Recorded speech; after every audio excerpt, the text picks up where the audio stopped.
Okay, thank you for this nice introduction. And the interesting thing is the speakers before me explained already what we can do with generative AI, with machine learning, and I will talk a little bit what we also can do with deep learning AI in maybe in future to help the horticultural sector in making, for example, management decisions. So ILVO stands for Flanders Research Institute for Agriculture, Fisheries and Food. We are a governmental research station, but 2/3 of our people working at ILVO are not paid by the government, or paid by collaborations with industry and research projects. Our mission is to make the agriculture, fisheries, and also horticulture sectors more sustainable, and this is, I think, nice fitting in the subject of today of sustainable horticulture. So we are at the Institute with about 750 people working on most of our research sites are here nearby Ghent, 10 kilometers from here. We have 220 hectares of experimental field. We also have an organic farm of 50 hectares, a lot of labs and possibilities to do really nice, funny research. And our research, we always want to collaborate.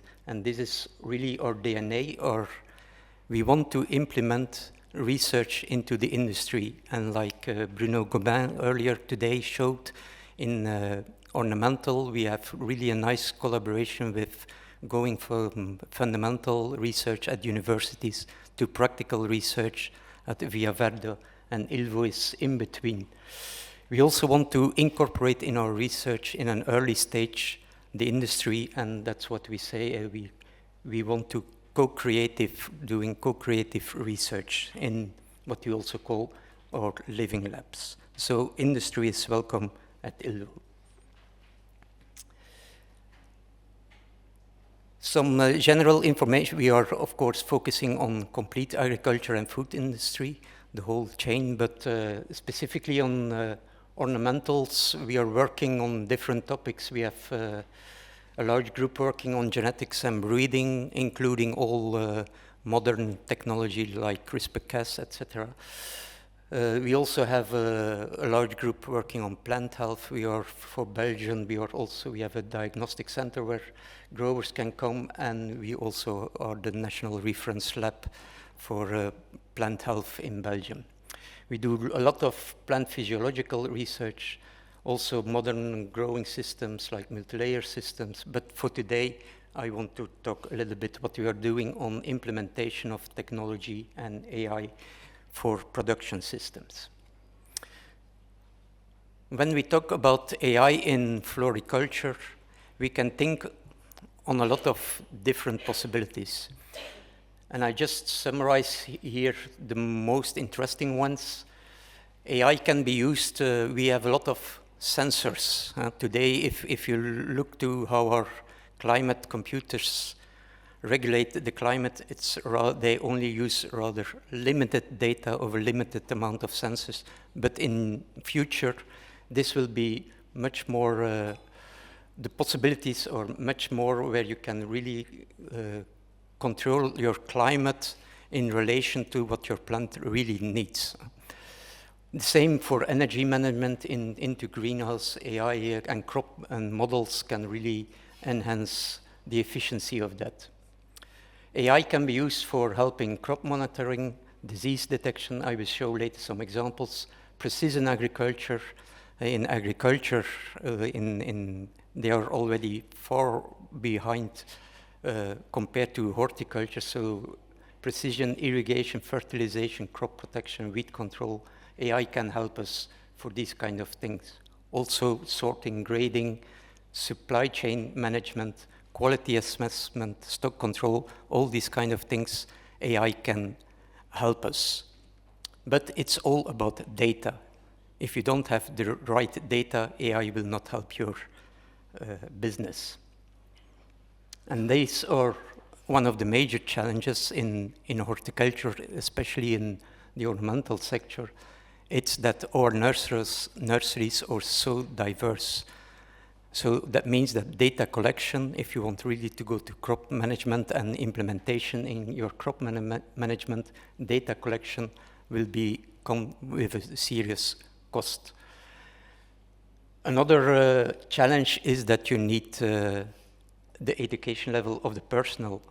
They should really be able to interpret the data that comes out of your AI tool.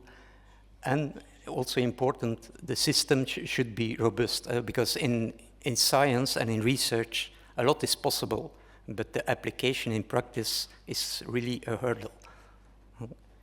A researcher, sometimes he collects data in summertime and is doing the analysis in wintertime.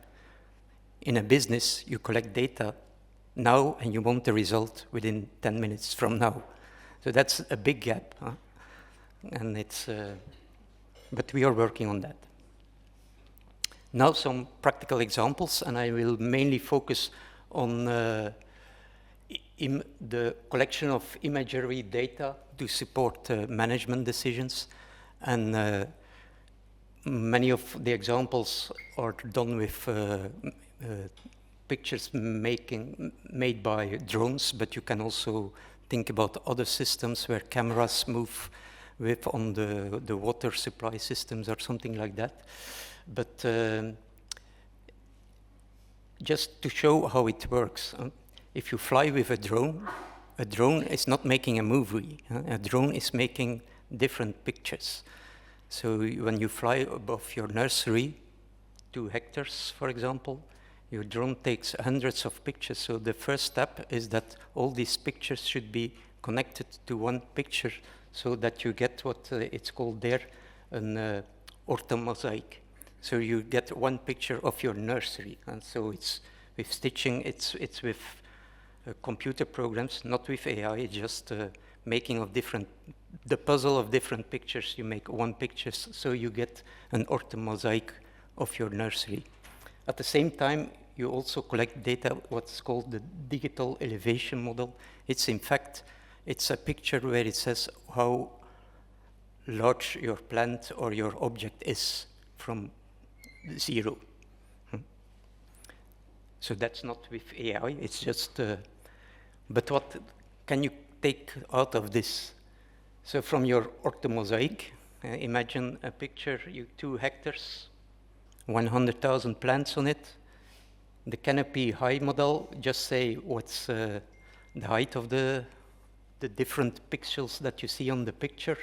And then you can also, because you take pictures with different wavelengths, you can also calculate several indices. So that's not AI, it's just calculations. But now, where comes AI in and the deep learning model? If you have a picture, there are 100,000 plants on it. How can we interpret this picture? And there is what deep learning comes in it, and it's just shown here schematically. So the computer, the deep learning model, AI, will tell you where a plant is.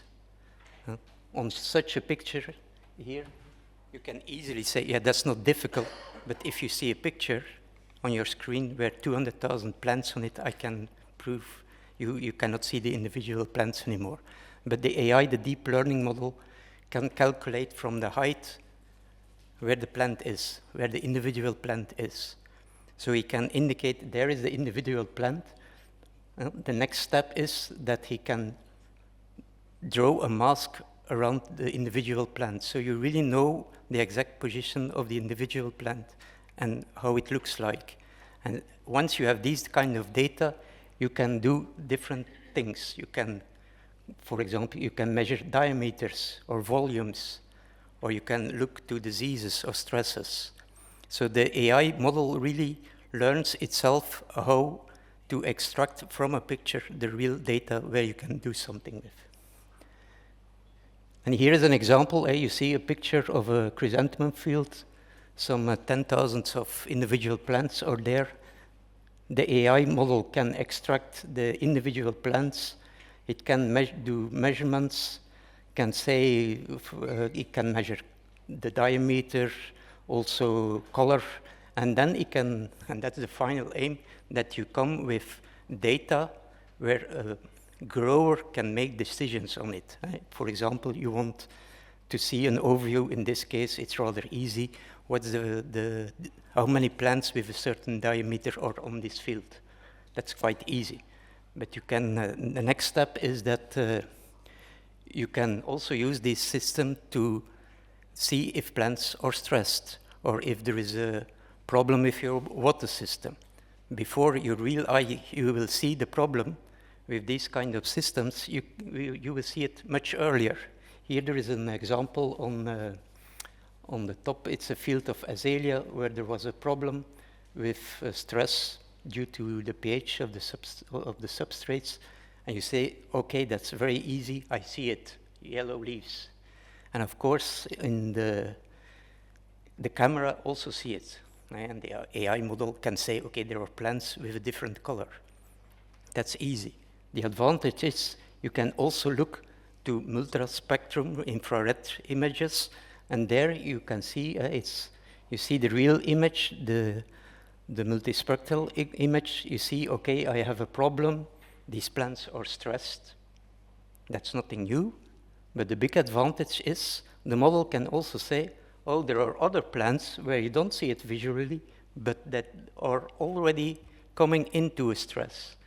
So you can get data much faster, so you can, as a grower, can then take certain decisions to become before there is a real problem.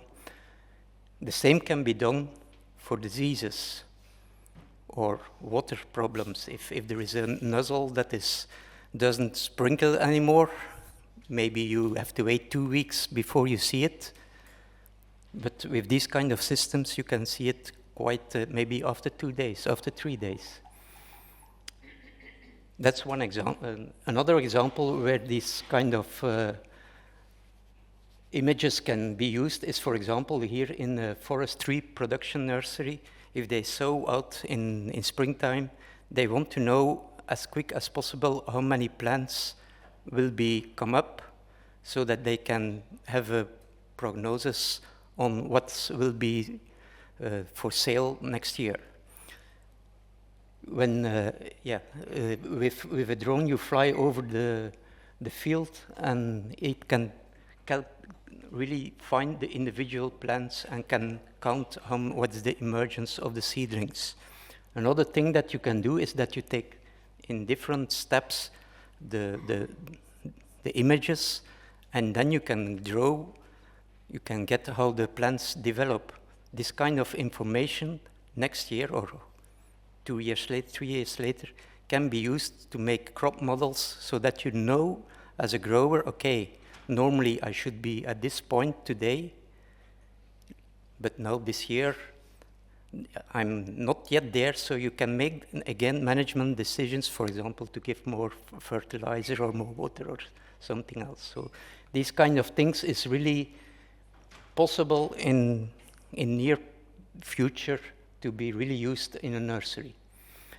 So another system, and that's already used in agriculture, is, for example, for the distinguish between what's a weed and what's a plant. So if a robot comes, you can do automatic weeding by a robot.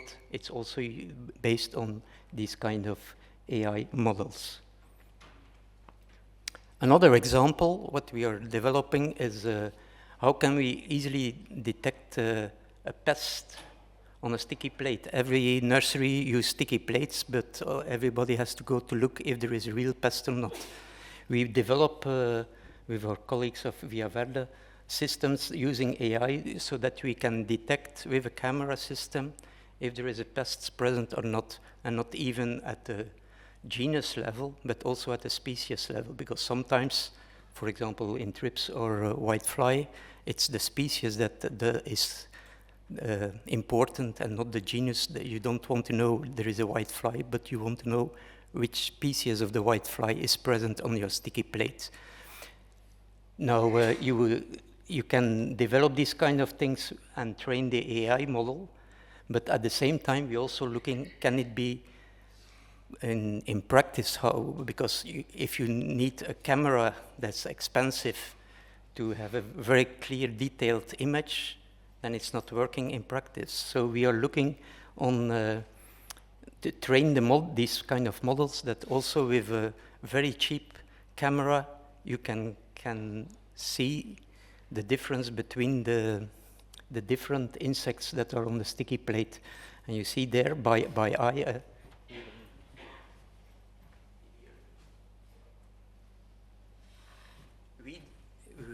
We don't see anymore the difference between the different insects, but the AI model can do that. And it's not completely correct, but it's correct for 80% of the cases. So that's enough for a grower to have this information. And of course, a grower always have to check before you make a decision. You don't make a decision just on an alert of a camera, but then you know, okay, there might be a real chance that there is a problem there. And that's the idea behind it. So as I said, science is fun, but technology is important at our institute. So we really involve the industry. We also, in Flanders, we also have a system that industry gets, when they collaborate with research, they can get funding from the government to come to an application in the nursery. So this is also, and at ILVO, we also have at European level the agri-food TEF, that stands for a testing and experimental facility. So where the industry can come to us, and we have the facility for digital and technical innovations. We help the industry with our know-how, with our infrastructure. We also help them with writing a proposal to get funding if they want it. And in these kind of services we do for the industry, so we help them data set generation to train the models. We have experience in detection of pests and diseases and how it can be helped with AI developing. We also have experience in, like I showed, in drones and, for example, in agriculture, in spraying site-specific applications and these kind of things. So this is a facility not only at ILVO, but in diverse research institutes over Europe, where industry can come with their new ideas, and we help them to adapt them for an application really in the industry. So that was my last slide, and I am open for answering questions. Thank you.